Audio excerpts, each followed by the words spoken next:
Welcome back to MTG Grinders. This is the grand final, game 2, with Luke versus Jason. So we've got some sideboards. Excellent. We do have sideboards. Jason, on the Green White Collector Company, lost the first one. Couldn't get around the Stormbreath Dragon. Sideboard, 3 Arishan Cleric, 3 Boonsader, 2 Wingmate Rock, 1 Radiant Purge, 1 Valorous Stance, 3 Windstorm, 2 Glare. What do you like? Playing against dragons. I like the Wingmate Rocks just because it flies. Yep. The Windstorm. The Windstorm. It's got to be the Windstorm. The Windstorm's got to be there, right? Yep. Now, an important thing just before we get into Luke's sideboard, they've both mulliganed to 5. Yes, these are both on 5, these players. And that looks like a Windswept Heap off the top. It was a 1 land keep, 1 Plains, 1 Fleeceman land, 1 Brimaz, 1 Corsair, something else. Right. And 1 other card. Well, you're not going to go to 4, really, are you? Oh, it's pretty hard to win on these. But, if you can get that 1 land to go into Fleeceman and the other person stalls, yeah, that's pretty much going to be a win for you. So, going back to this, I think I get taken the 3 Windstorm and the 1 Valorous Stance. Valorous Stance doesn't deal with Stormbreath Dragon, but nothing else does. The Windstorms do. Valorous Stance deals with Arbor Colossus. It deals with Thunderbreak Regent. It deals with Ataka. Yep. But Jason, to be fair to Luke, doesn't know about the Arbor Colossus. May not know. Yep. May not know. They've been on the top tables all day, so. Yep. What have we got from Luke's got 4 Arc Lightnings, 4 Roasts, 3 Xenagos, 1 Ataka Monument, and 3 Arbor Colossus. I don't think the Arbor Colossus comes in, personally. The Monument might be nice too. There it is. There's your Monument. There it is. There's your Ataka Monument. Just as I was talking about. And I think Xenagos comes in too. Xenagos. Why do you think Xenagos comes in? Well, there's no direct damage. He's got decent early blockers. And Xenagos can really ramp into that those dragons. Sure. Arc Lightning could be helpful. Roast could be helpful. Just depends on how defensive you really want to get. Sure. I think Roast is very good. I think I'd probably be looking at some number of Roasts depending on how many cards you don't want to play in your main deck. Yep. So maybe Luke doesn't want to play Creator's Claws in this. He just wants to go over the top. Yep. So he takes his 4 Creator's Claws out and puts his 4 Roasts in. Easy done. Outside of that, obviously he likes the Ataka Monument. He knows that he needs to get to that. And yes, we're actually saying an Ataka Monument. Ataka Monument, people, legitimately. Like I said before, I actually asked Luke about this. I said, Ataka Monument, talk to me. And he said he really likes it against the control decks. He really likes it against Esper because they can't kill it very well. Yep. So why bring it in for Collected Company then? I think it is just a hedge on getting to Ataka. Yep. Getting to the big chicken and being able to resolve it and getting a bit of a jam down. I mean, we see it doing work right now. Yeah, that's right. It's it's helping him ramp. I mean, he's on his turn 4. He's at 6 mana. So technically, if he untaps with a land and an Ataka on his turn 5, he can cast the biggest dragon in the game in our standard meta. Now, even though I said I wouldn't bring in Arbor Colossus, I think Luke has actually brought one in. Sure.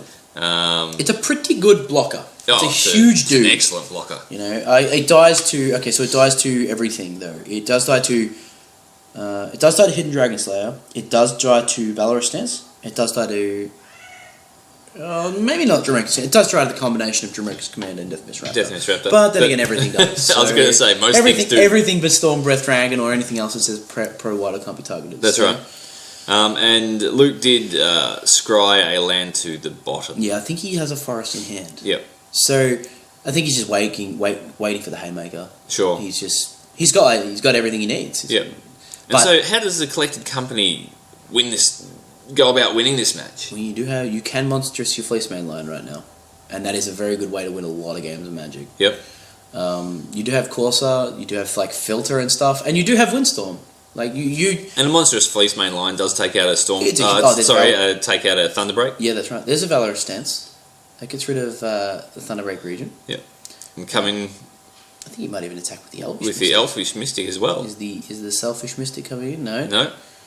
That's fine. I mean, for 5 and gets rid of the only threat. So, and when we're on mulligans to 5 and things like this, and sure the green red deck is doing its jam, like getting all the ramp and stuff. Yep. Where's the cards in the hand to play? There's none. Once you've ramped. Yeah, exactly. Yep. Because you've played your Rattleclaw, Mystic, your Ataka Monument. Well, there's 2 or 5 as we see him just slam the board shut. There's 2 very good blockers. Yeah, absolutely. Arbor Colossus. Yeah. Heir of the Wild. Well, there's no ultimate price in these decks. I mean, there is Valorous Stance. It's the same Yeah. thing. But speaking of which, look at that top deck. That is actually exactly what he wants to see. I Doesn't think. have it till next turn though. No.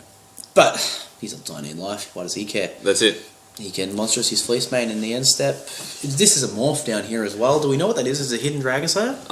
No, Ooh, he's fetching away the Valorous Stance. we don't know what it is. I'm presuming it's a Den Protector. Well, Den Protector is just gorgeous as well. Yeah. Den Protector, Valorous Stance against these lists, recurring. It's costly, but it's so good. You know, like, okay, so you talk about it and you go, oh, I'm going to pay 2 to get back a card from my graveyard. I'm going to pay 3 to play a creature. Yep. Then I'm going to pay 2 to get back that creature, to get back a card from my graveyard and have a 2-power guy. And then I'm going to cast a spell. It seems terrible. Like, it doesn't seem that great, you know. Honestly, it doesn't sound that good, right? Well, Tell me I'm wrong. when we were doing the set review, I was saying it's a good card. I like this card. Yeah. And other people were going, no. It's not an Eternal Witness. And no, it's not an Eternal Witness. But in this synergy with Death Misraptor, it's possibly better than an Eternal Witness. But take away from Death Misraptor. Yeah. Right? Let's leave that. Let's let Jesus Raptor alone. Death, like the way I put it to you, does it sound good? No. It doesn't sound good, does it? No. And yet here it is, like just Ruining formats. tromping just everything. Yeah. And that's why he scried away the Valorous Yeah, stance. because he has one. Because he had the Den Protector and could get another one back. It's just bonkers. It's really, really good. Luke's really on the back foot here. He's down to 10. No cap. Luke Mulkey without the green cap on. Oh, he's taking the cap off. That's bad luck. This. We should photo this. Luke, what are you doing? It's the first time we've ever seen his face. I think it is. Luke's a wonderful human being, ladies and gentlemen. So Luke wants to. He's got the mana for Ataka. That's what he's hedging his bets on at this point in time. I think at any dragon, He's got the 7 mana there. any huge dude, this has to go in front of Fleece Mane. Yep.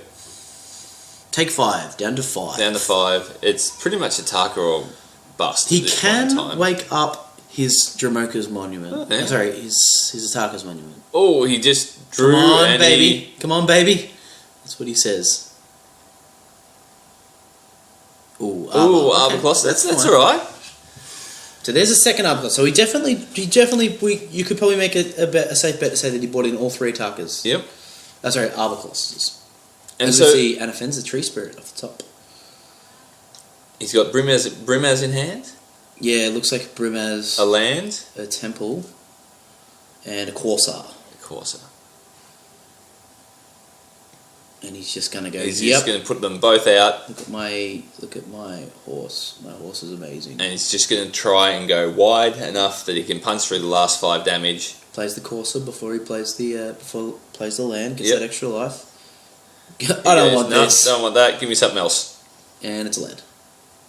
Oh, it's a hidden Dragon Slayer, which could actually be really, really yeah, good. It's so solid. It's so Really good. Like that gets rid of like Luke's nut drawer of being the Ataka. Yeah, it really closes this game down.